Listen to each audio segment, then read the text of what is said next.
After the break और आज हम बात कर रहे हैं हमारी डोमेस्टिक हेल्प के हवाले से। लोगों के ना बड़े मुख्तलिफ एक्सपीरियंसेस होते हैं। कहीं पर डोमेस्टिक हेल्प बहुत अच्छी होती है, बहुत ईमानदार होती है। कहीं पर आपकी डोमेस्टिक हेल्प जो आपको बहुत ज़्यादा एक्सप्लॉइट कर रही होती है, आपको मैनिपुलेट कर रही होती है, आपको एक तरीके से बार बार वो जो है इमोशनल ब्लैकमेल भी कर रही होती है, क्योंकि उसको पता है कि आपका गुजारा नहीं इसके बगैर। कहीं कहीं आपके घर में ऐसी डोमेस्टिक हेल्प भी आ जाती है जो कि कैरेक्टर के हवाले से काफ़ी मशकूक होती है और आपको नहीं समझ आता कि अच्छा मैं क्या करूं, क्योंकि आप तो जब रख रहे हैं जो आपके पास आ रहा है वो तो बड़ा अच्छा बन के आ रहा है। कहीं कहीं जो लोग रख रहे होते हैं वो अच्छे नहीं होते। हमने कितने केसेस देखे कि लोगों ने अपनी छोटी हेल्प, डोमेस्टिक हेल्प, जो छोटी छोटी बच्चियाँ होती हैं उनको इतना मारते हैं कि उनको जान से ही मार देते हैं। बिल्कुल। तो मिक्स्ड एक्सपीरियंस है। कहीं पर मालिक अच्छे नहीं होते और कहीं पर जो आपकी डोमेस्टिक हेल्प होती है वो इतनी जो है अच्छी नहीं होती। अच्छा जी, डीएसपी मनीषा जी भी हमारे साथ हैं, मैं उनको बुला लेती, गुफ्तगू फैसला उनको बुला लेती। अस्सलाम वालेकुम जी। वालेकुम सलाम। कैसी? इतनी यंग डीएसपी मैंने कभी नहीं देखी, मैं बता दूं। वालेकुम सलाम। कैसी हैं? ठीक ठाक है? बिल्कुल ठीक हूँ, आप कैसी हैं? बिल्कुल ठीक। अच्छा, मैं अब डीएसपी साहिबा आई हैं तो मैं इनसे ज़रा पूछ लेती हूँ। मुझे वैसे ये बताएं आप, क्योंकि एक ऐसा हॉट टॉपिक है, हर खातून जो है इससे इफेक्ट है। घर में जब हम डोमेस्टिक हेल्प रखने जा रहे होते हैं, हमें वैसे किन चीज़ों का ख्याल रखना चाहिए, किन बातों का ख्याल रखना चाहिए? इस पे हम लोगों ने बहुत ज़्यादा अवेयरनेस कैंपेन्स भी चलाई हैं, तो आपके तवसुत से ये बहुत अच्छी अपॉर्चुनिटी है, क्योंकि मैं लोगों को बताना चाह रही हूँ। स्पेशली हमारे पास जो DHA में साउथ में इश्यूज़ होते हैं, तो सबसे पहले तो आप उनका शनाख्ती कार्ड ज़रूर लें और वो वेरीफाई कराएं। आप जो भी आपका कंसर्न पुलिस स्टेशन है, मुतलका थाना है, वहाँ पे इंदराज कराएं। हम अक्सर ये करते हैं कि हमें लगता है कि ये बहुत बड़ा प्रोसेस है, लेंदी प्रोसेस में कौन जाए, कौन इंदराज करवाए। दिस इज़ वेरी बेसिक कि आप लाजमी CNIC लें और उसका इंदराज करवाएं और उनका क्रिमिनल रिकॉर्ड चेक करवाएं, वहाँ से वेरिफिकेशन करवाएं। अच्छा, कहीं कहीं तो इन्होंने बनाए नहीं होते और हमें इतनी ज़रूरत होने की ID कार्ड तो है ही नहीं, क्योंकि अच्छा ये भी मसला होता है ना, ये बहुत सारी जगह अपनी एज भी छुपा रही होती है, लेकिन उनकी मदर का, उनके फादर का, किसी का तो किसी का अक्सर वो इतनी छोटी बन जाती हैं, वो कहती है बाजी अभी हमारे शनाख्ती कार्ड की उम्र ही नहीं है, और उम्र चोर तो होते हैं ज्यादा। तो फिर आपको वहाँ पे ये डिसीजन लेना चाहिए कि ऐसे हायर नहीं करना, और उसमें ये भी आपने ज्यादा लाजमी इसका ख्याल रखना है कि उसका परमानेंट रेजिडेंस उसमें मेंशन्ड हो। अच्छा। एक्सपायर्ड ना हो CNIC, क्योंकि अक्सर ये होता है कि आप CNIC चेक ही नहीं करते और रख देते हैं। उसकी फोटो कापी आपके पास लाजमी होनी चाहिए। हमारे पास जितने भी हाउस थेफ्ट के केसेस आते हैं जिसमें अक्सर हाउस हेल्प्स मुलविस होती हैं, तो उनके पास कोई कुछ भी नहीं होता, नो डॉक्यूमेंट, नो CNIC। तो हम लोगों ने अभी इस पे एक इनिशिएटिव लिया कि हमारे पास जितने भी क्रिमिनल रिकॉर्ड्स थे हाउस हेल्प्स के, तो वो हमने एक लिस्ट जो है वो पब्लिक भी की कराची पुलिस ऑफिस के पेज से, डिस्ट्रिक्ट साउथ की तरफ से, और उसमें हमने लोगों को ये दिखाया कि जितने भी क्रिमिनल रिकॉर्ड की हैं आपके पास ये सारी डेटा मौजूद है डेटाबेस पे।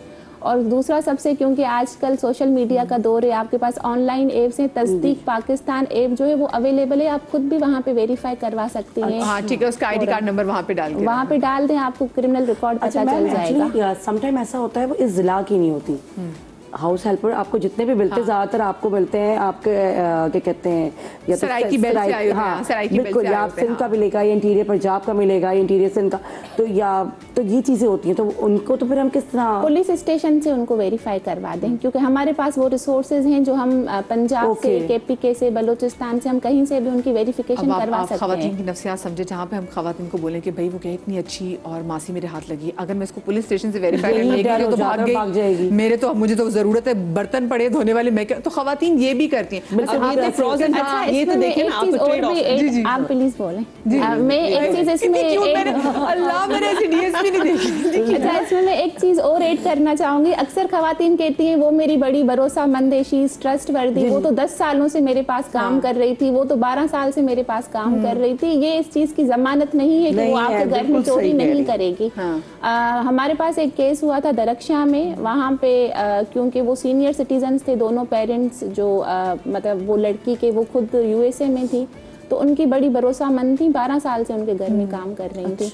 तो जब उन्होंने देखा कि वो अभी सीनियर सिटीजन्स हैं, उनके मेमोरी इश्यूज भी थे, तब उन्होंने वहाँ पे वारदातें करना शुरू की। और मतलब इतना कि हरेसमेंट तक, वो जो सीनियर सिटीजन थे उन पे हरेसमेंट के चार्जेस। फिर हमने जब उसकी पूरी इन्वेस्टिगेशन की, वेरीफाई किया, तब हमें पता चला कि वो काफ़ी टाइम से उनके घर में चोरियां भी कर रही थी, वारदातें भी कर रही थी, और उनको अंदाज़ा नहीं हुआ। वो बस इस चीज़ पे कि वो 12 साल से काम कर रही है, तो बिल्कुल वो भरोसा ये बात है ना कि देखिए, अपने पेरेंट्स को भी और अपने बच्चों को भी आप होली एंड सोली आप अपनी मासियों के पास नहीं छोड़ सकते। अच्छा, आपने बताया वैसे आप इस प्रोसेस से गुजरी मासी रखने की, और आपने किसी एजेंसी के थ्रू कभी रखी है मेड? नहीं, मैं जब पाकिस्तान में थी, मेरा बेटा छोटा था। देखिए, ये जो बात आपने कही ना कि अगर उसका आईडी कार्ड नहीं बना और आप ये सोच रहे हैं कि मेरे हाथ से निकल जाएगी, तो ये तो ट्रेड ऑफ है ना। अगर कि आपने रिस्क बिल्कुल ही आपने माइनस कर दिया कि मैं रिस्क फैक्टर में जाना ही नहीं चाह रही हूँ, और आपने सोच लिया कि ये चोरी करेगी नहीं, बहुत अच्छी मासी है, तो फिर तो आपने अपने पैरों पे खुद ही कुल्हाड़ी मारी। तो जब मेरा बेटा छोटा था तो मैंने ये सोचा हुआ था कि कुछ भी हो जाए, मुझे चाहे फील्ड छोड़नी पड़े, मैं अपने बच्चे को अकेला नहीं छोड़ूंगी नौकरों के हवाले।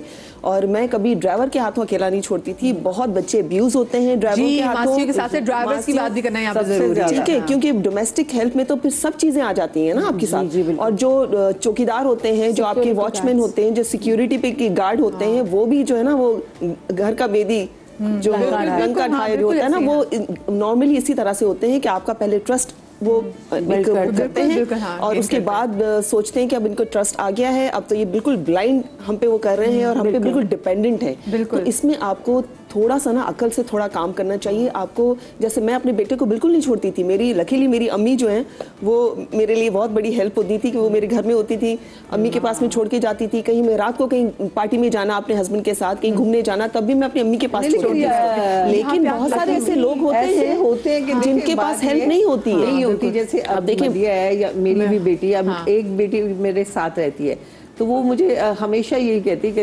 मतलब ये तो हिना तो बड़ी खुशकिस्मत है ना कि आप साथ हैं, तो जिधर दिल जाता है मुंह उठाती है चली जाती है, उसको परवाह नहीं होती कि मेरा बेटा छोटा है। लेकिन जो उसका बेटा है छोटा है, तो उसको बेचारी को 10 दफा सोचना पड़ता है कि मैं क्या करूं, कैसे। उसमें आप हैं उसके पास, वो अम्मा के पास आ सकती है, मतलब कभी-कभी ना जब बाहर भी मैंने जो देखा है, वहाँ पर बेबी सिटिंग होती है, लोग जाते हैं, या सुबह में जो मदर्स काम कर रही होती है वो डे केयर में छोड़ के जाती है। डे केयर तो फिर भी एक होता है कि एक मॉनिटर हो रही है ना चीज, लेकिन जो बेबी सिटिंग होती है उसके लिए फिर अब सबसे बेस्ट हल ये है कि आपने जगह जगह घर में कैमरास तो जरूर मस्ट इंस्टॉल करना है। अच्छा, मेरे साथ मैं गजल की बात को सेकंड करूंगी कि मेरे यहाँ जब बेटा हुआ तो मुझे फिर ज़रूरत पड़ी, मैंने कहा नहीं मुझे तो अब 24/7 के लिए चाहिए, तो लाजमी है। तो मेरी बेटी साइड की नहीं मामा आपने नहीं रखनी। मैंने कहा क्यों मामा, ये जो है ना ये चाइल्ड अब्यूज़ करते हैं और ये बड़ा मसला होता है, मैं नहीं सोच सकती कि आप अली को किसी के साथ छोड़ेंगी, मैं उसको देखूंगी। मैंने कहा राहुल तुम देख लोगे कि हाँ मामा मैं देखूंगी, क्योंकि मेरी बेटी माशाल्लाह थोड़ी बड़ी है। तो अब हुआ ये कि उसने उसके लिए मुझे रखने ही नहीं दी हेल्प, और आज माशाल्लाह मैं उसके लिए दुआ करती हूँ परवरदिगार उसके नसीब से छोटू के भी कि इतनी बड़ी आजकल के दौर में ये बहुत मुश्किल चीज़ थी। और मैं जिस फील्ड से जाहिर सी बात है टाइम का आपको पता नहीं होता, तो ये चीज़ जो गजल ने की बच्चों को छोड़ना वाकई बहुत मुश्किल था। अल्हम्दुलिल्लाह सोचती हूँ कि अगर माँ उस वक्त जो छोटा बच्चा होता है ना, उस वक्त अगर वो काम करती है ना, तो वो ये बहुत अगर उसको जरूरत नहीं है, अगर उसको ब्रेड एंड बटर का मसला नहीं है, उसके हस्बैंड उसको खाना खिला रहा है, चाहे और आपकी लग्जरीज पूरी हो ना हो, आपकी जरूरतें पूरी हो ना हो, आप छोड़ दे वो टाइम। गजल मैंने एक साल काम नहीं किया, बच्चों को टाइम जो था ना ही नहीं है, बच्चों को आप नहीं कर सकते, वो दे नहीं सकते। मैंने 1 साल के बाद डैड आई कुड नॉट, मेरा छोटा था मैं तो उसको साथ लेकर आती थी। अच्छा, कुछ हमारे साथ यहाँ पे केस स्टडीज भी मौजूद हैं, तो क्योंकि लोगों के बहुत डिफरेंट एक्सपीरियंसेस है, तो मैं चाहती हूँ वो भी आप लोगों के सामने रखूँ ताकि आप लोग भी बहुत सारी जगहों पर अपनी आंखें खोलें। मैं अक्सर लोगों को देखती हूँ, लोग अपने बच्चों से लड़ाई कर लेते हैं, लोग अपनी डोमेस्टिक हेल्थ से सिर्फ इसलिए लड़ाई नहीं करते, उनको डांटने को डर होता है छोड़ के चले जाएंगे, बड़ी मुश्किल से रखें। हमारे